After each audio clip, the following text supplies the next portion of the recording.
To make a buttonhole, we need our one-step buttonhole foot. This accessory can be found in your removable storage compartment. To use this foot, you will see a button illustration at the top. Pull on that so it comes out. Place your button inside and press down so that it is snug. This means that the machine will make a buttonhole perfectly sized for your button. I need to mark where I'm going to sew the buttonhole on my fabric.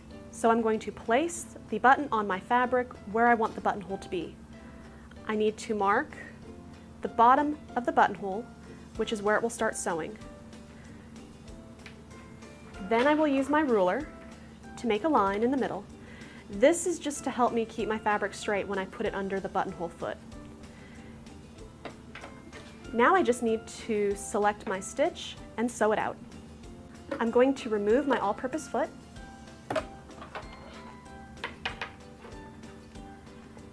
and snap on my one-step buttonhole foot.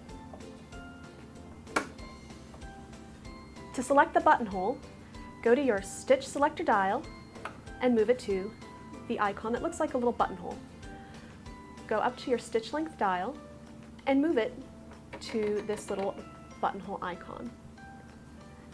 So it will stitch out my buttonhole. Then come up to the stitch width dial and move it to the number 6. Now we have one last thing to do before we actually start stitching. The last thing we need to do before we stitch out our buttonhole is lower the buttonhole lever located to the left of your presser foot and push it back. Now we're ready to start sewing. I'm going to place my fabric next to my presser foot and line up the bottom line so that it will be under this hole.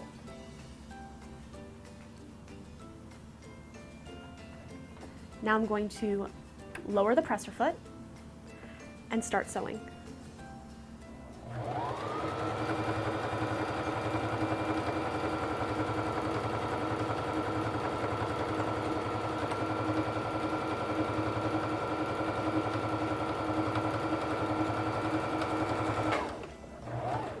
When you've reached the bottom bar tack, turn the hand wheel towards you so that the needle is in the highest position.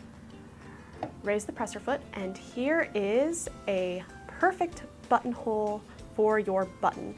If you want to make more buttonholes, just push this lever back and you're ready to go again. To finish off our buttonhole, get a hand sewing needle and that last thread, push it through to the other side